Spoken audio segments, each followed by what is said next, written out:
Assalamualaikum warahmatullahi wabarakatuh. Perkenalkan, saya Suster Ani dari Komite Pencegahan dan Pengendalian Infeksi. Pada kesempatan ini saya akan memberikan materi mengenai pencegahan dan pengendalian infeksi di rumah sakit. Sebelum memulai ke materi, mari kita terlebih dahulu mengetahui bagaimana terjadinya apa itu HIV dan bagaimana terjadinya di rumah sakit. HIV adalah Healthcare Associated Infection, akan menjadi masalah di seluruh dunia. Karena apa? Karena kalau terjadi HIV di rumah sakit, maka loss rumah sakit akan meningkat, kemudian biaya rumah sakit juga akan meningkat, kerugian rumah sakit, kemudian akan terjadi kecacatan. Nah, untuk memutus mata rantai supaya tidak terjadi HIV di rumah sakit ada yang dinamakan Komite Pencegahan dan Pengendalian Infeksi, di mana di dalamnya terdapat suatu kinerja yang disebut kewaspadaan isolasi, yaitu untuk memutus mata rantai terjadinya infeksi. Apa itu HIV? HIV adalah infeksi yang terjadi selama proses perawatan di rumah sakit atau di fasilitas kesehatan lain, di mana pasien tidak ada infeksi atau tidak dalam masa inkubasi, termasuk infeksi didapat di rumah sakit tapi belum muncul setelah pulang, juga infeksi yang terjadi pada petugas kesehatan. Mata rantai penularan infeksi yaitu diawali dengan adanya bakteri, jamur, virus, riketsa atau parasit, di mana agen penyebab infeksi ini akan tinggal di reservoir, yaitu di manusia, air, dan larutan obat serta peralatan. Cara keluarnya dari reservoir dinamakan berupa ekstreta atau sekreta atau droplet. Kemudian akan ditularkan melalui kontak langsung, kontak tidak langsung, atau melalui udara atau melalui benda. Tempat masuknya yaitu melalui mukosa, luka, saluran cerna atau saluran kemih. Kemudian apabila terjadi pada jamu yang rentan, maka akan menjadi sakit atau timbul gejala.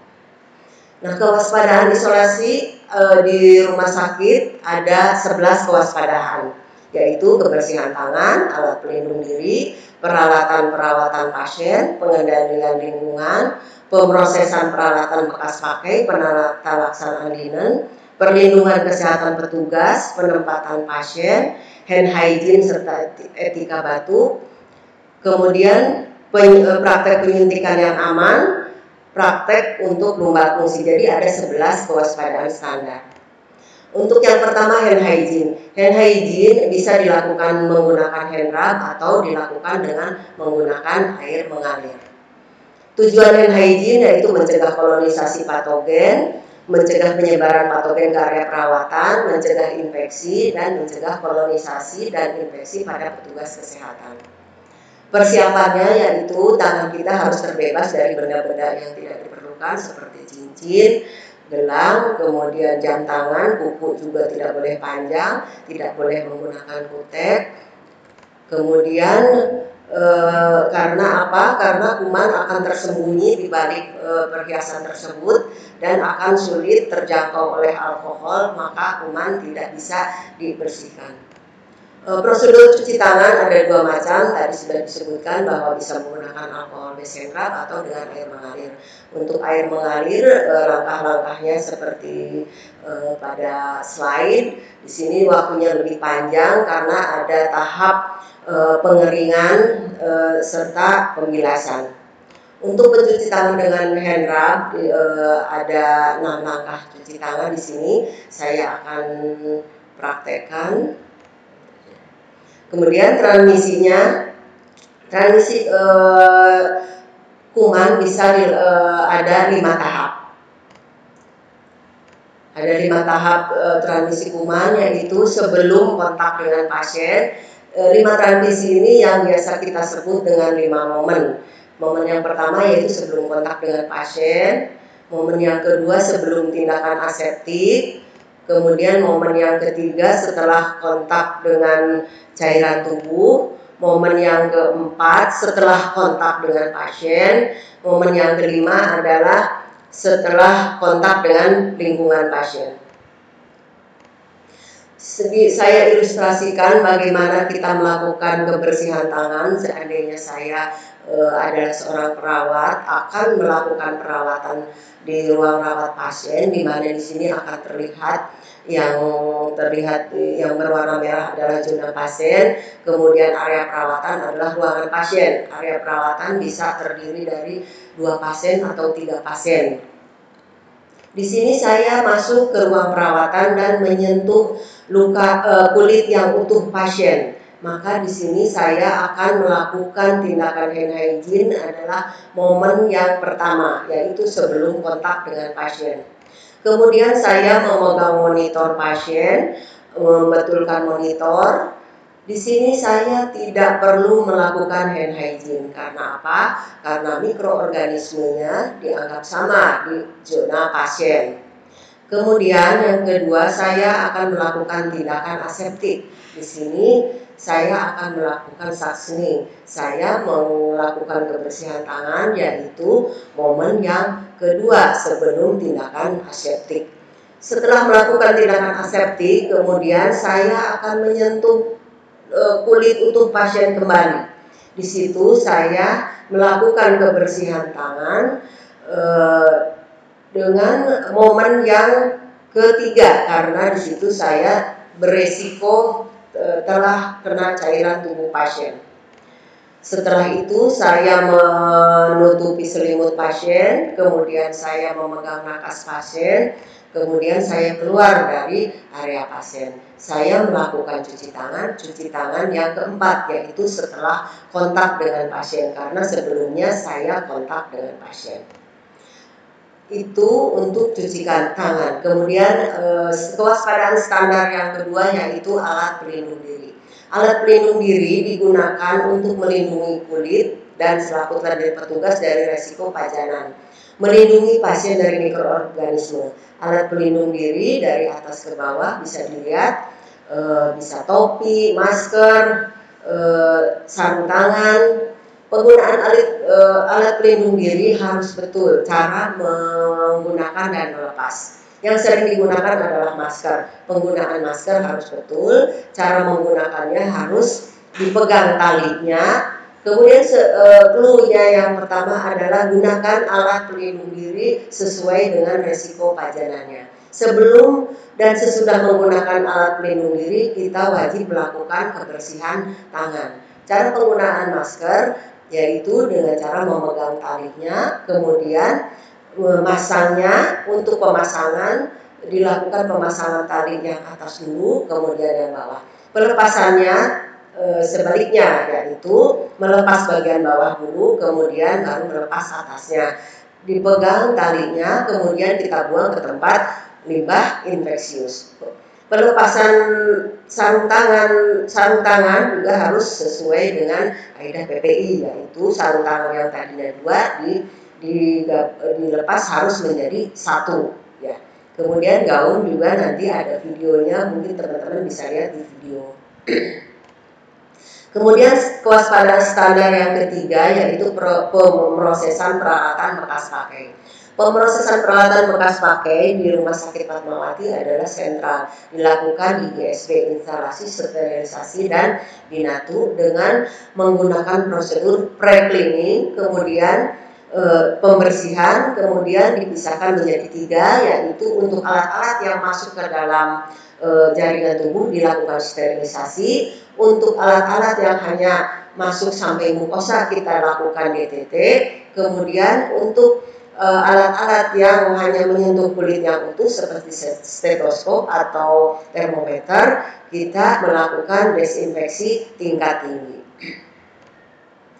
Untuk pengelolaan linen di ruangan, kita melakukannya harus sesuai prosedur juga. Untuk linen-linen yang kotor atau infeksius atau kena cairan tubuh, Penata laksanaannya kita boleh menggunakan sarung tangan, kemudian linen itu dipisahkan dan dimasukkan ke dalam plastik yang kuning, kemudian diberi label. Untuk linen-linen yang bersih dilakukan penghitungan langsung di troli, di mana di troli itu harus sudah ada papan yang berisi tulisan untuk menghitung jumlah linen, sarung bantal atau selimut. Jadi tidak ada lagi manipulasi linen di ruangan.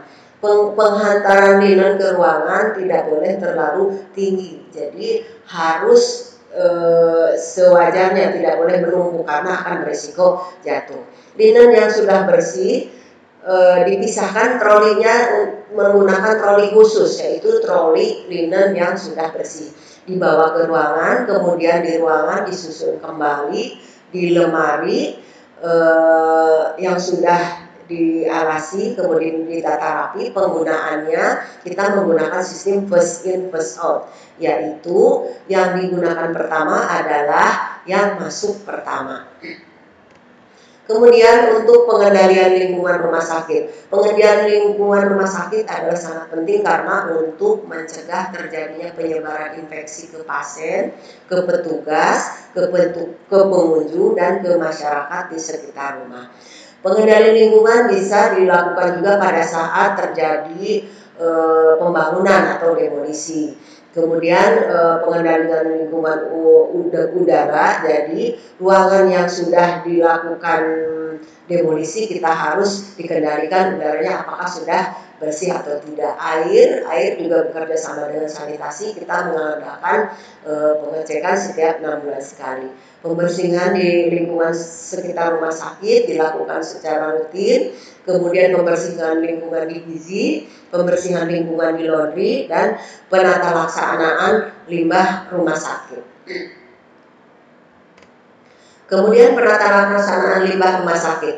Limbah rumah sakit di Rumah Sakit Fatmawati ada 5 macam limbah, yaitu limbah infeksius, limbah non-infeksius, limbah medis non-infeksius, limbah radioaktif, dan limbah sitotoksis. Limbah infeksius adalah limbah yang kena cairan tubuh pasien, termasuk limbah dalam benda tajam atau safety box, yaitu dimasukkan ke dalam limbah infeksius. Cara penanganannya, kita ini dimasukkan dengan ke insinerator atau dibakar. Kita bekerja sama dengan pihak ketiga. Kemudian limbah non-infeksius yaitu limbah yang tidak terkena cairan tubuh pasien. Ini bisa berupa kertas, kotak, botol wadah plastik, sisa makanan, sisa pembungkus, dan lain-lain. Kemudian yang dinamakan limbah medis non-infeksius yaitu plabot, flakon, botol infus, beling yang tidak terkena cairan tubuh pasien. Kemudian limbah radioaktif yaitu limbah yang ada di radiologi, ini pembuangannya ke batan. Kemudian limbah sitotoksis yaitu limbah yang ada di kemoterapi, pembuangannya sama ke insinerator. Untuk limbah medis non infeksius kita didaur ulang. Untuk limbah non infeksius kita dibuang ke TPA. Untuk pembersihan tumpahan darah di sini kita Rumah Sakit Fatmawati mempunyai yang namanya spill kit.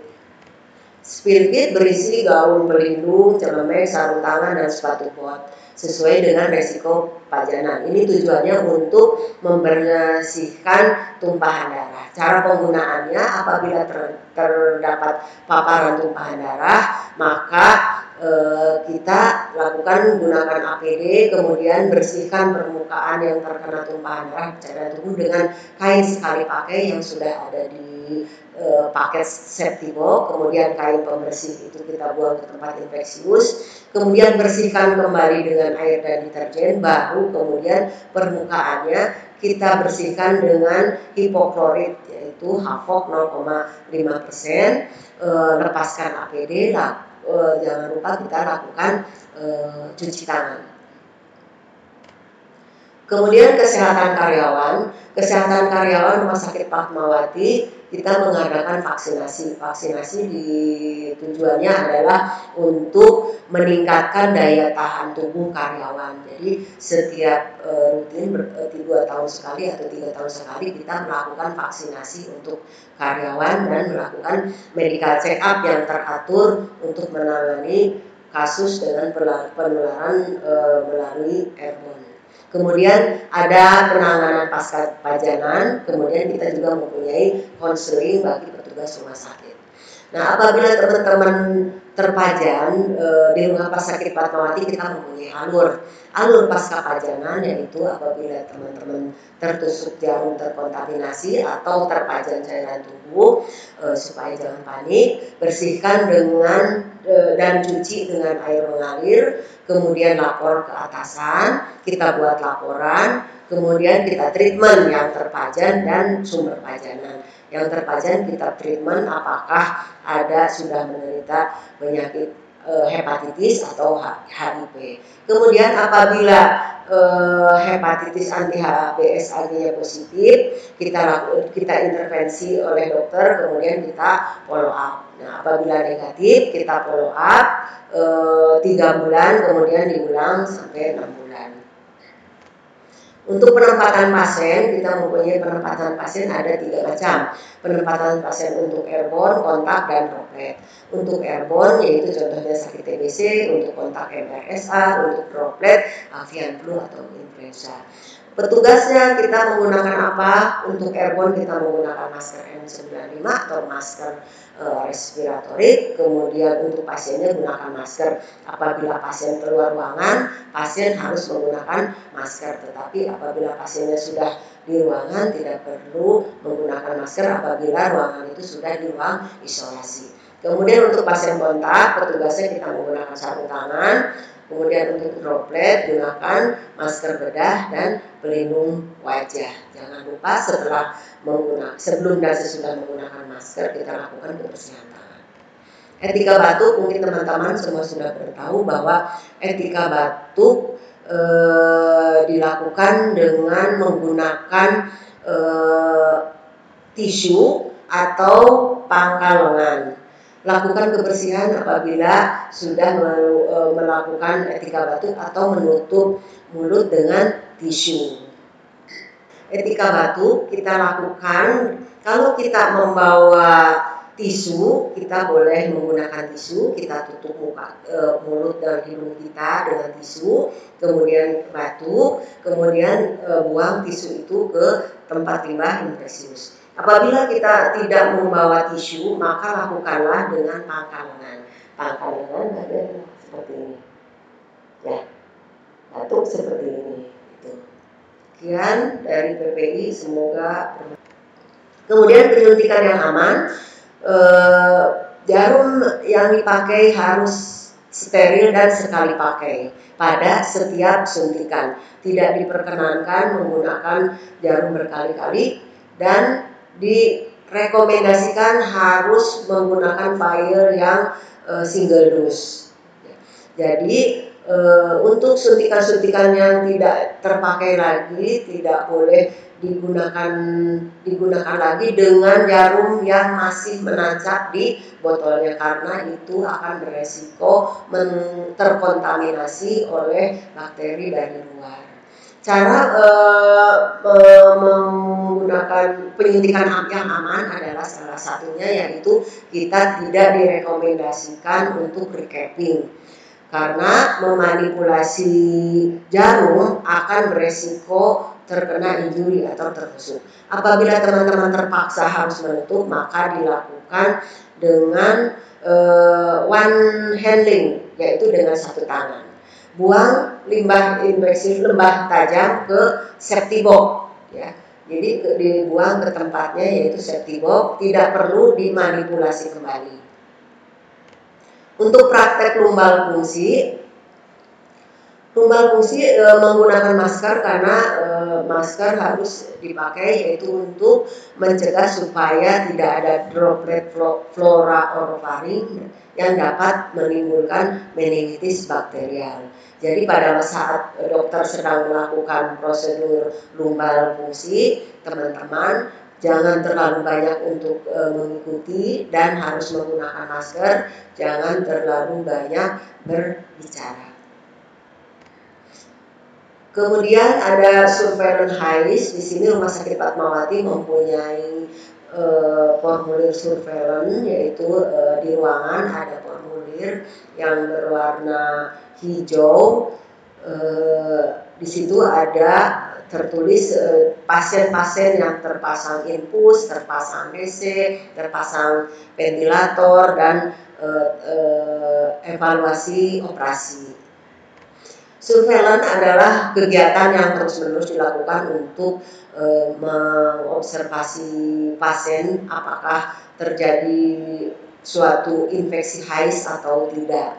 Di Rumah Sakit Fatmawati ada 6 surveillance yang dilakukan, yaitu phlebitis, kemudian IADP, infeksi aliran darah primer, kemudian PAP, yaitu pasien-pasien yang terpasang ventilator, kemudian ada HAP, pasien yang dirawat di high care, kemudian ada ISK, dan kemudian ada IDO, infeksi luka operasi.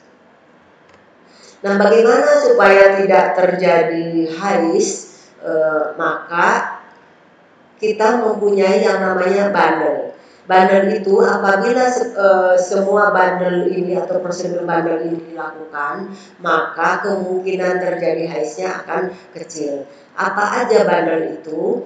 Untuk bundle disesuaikan dengan jumlah surveillance yang kita lakukan, yaitu satu yaitu bundle untuk pasien terpasang vaskular kateter, yaitu pasien yang terpasang infus. Maka bandelnya adalah yang pertama kita harus lakukan hand hygiene sebelum dan sesudah melakukan prosedur PVC atau pemasangan infus. Cek PVC di tempat semula masih diperlukan atau tidak. Kemudian pindahkan PVC di mana ada ekstravasasi atau inflamasi. Kemudian cek bantuan PVC tertutup atau cek balutan PVC tertutup dengan baik. Kemudian penggantian PVC masih direkomendasikan 72 jam.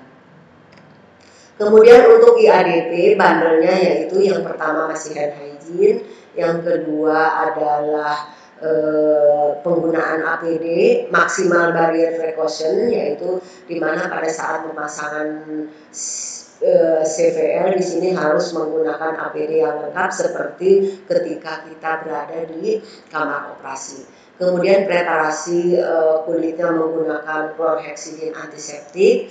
Kemudian optimalkan pemilihan lokasi insersi, yaitu pada vena sentral dengan menghindari vena femoralis untuk pasien dewasa. Karena apa? Karena vena femoralis adalah dekat dengan area yang kotor. Kemudian pemantauan harian untuk menilai kebutuhan CVL dan pelepasan jika tidak dibutuhkan. Kemudian bundle yang ketiga yaitu bundle pada penggunaan ventilator, yaitu pada HIS PAP. HIS PAP yaitu yang pertama adalah tetap kita hand hygiene, yang kedua adalah kita melakukan oral hygiene setiap 4 jam. Kemudian kita menggunakan oral hygiene-nya dengan menggunakan chlorhexidine 0,2%. Kemudian tinggikan kepala 30-45 derajat, kemudian profilaksis gastrointestinal untuk mencegah DVT, kemudian batasi penggunaan sedatif dan relaksan otot, kemudian dilakukan airway atau ventilator management, itu untuk PAP. Kemudian untuk ISK, bundle yang pertama adalah kaji kebutuhan. Karena apa? Karena pemasangan Dower kateter hanya dilakukan apabila memang diperlukan. Jadi kalau tidak ada indikasi untuk penggunaan kateter, tidak direkomendasikan menggunakan kateter. Bisa dilakukan dengan alternatif lain, misalnya dengan menggunakan kondom kateter atau pampers. Yang kedua adalah hand hygiene. Kemudian yang ketiga ada teknik insersinya harus betul, harus menggunakan teknik aseptik. Kemudian maintenance kateter atau pemeliharaannya cukup dibersihkan dengan air dan sabun pada saat pasien mandi. Kemudian kateter removal adalah segera setelah kateter itu tidak diperlukan, segera kateter itu dilepas. Nah, kemudian untuk bundle yang terakhir yaitu bundle SSI. Yang pertama adalah clipper. Clipper adalah alat untuk memotong rambut pasien, di mana sistemnya di sini tidak beresiko menggores. Jadi tidak direkomendasikan lagi dengan menggunakan alat untuk mengukur jenggot. Jadi di Rumah Sakit Fatmawati sudah difasilitasi dengan clipper. Kemudian kita gunakan antibiotik profilaksis antibiotik, yaitu diberikan 1 jam sebelum insisi. Kemudian temperatur pasien juga harus dipantau sebelum operasi, yaitu dicek dulu temperaturnya.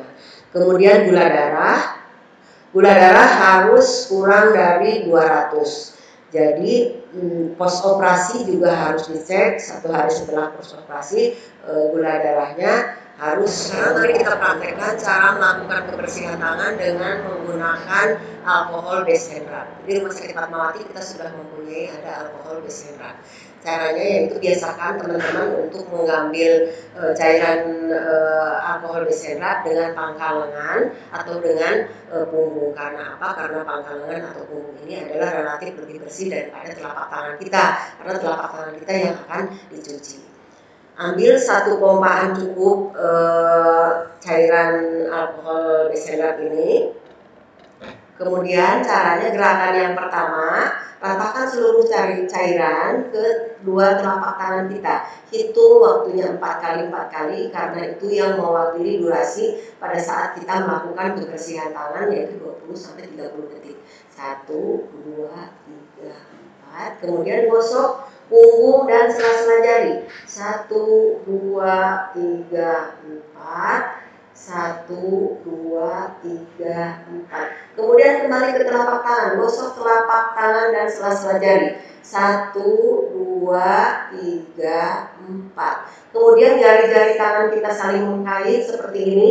Gosok, tidak perlu bolak-balik karena ini sudah mewakili. Hitung 4 kali. 1, 2, 3, 4.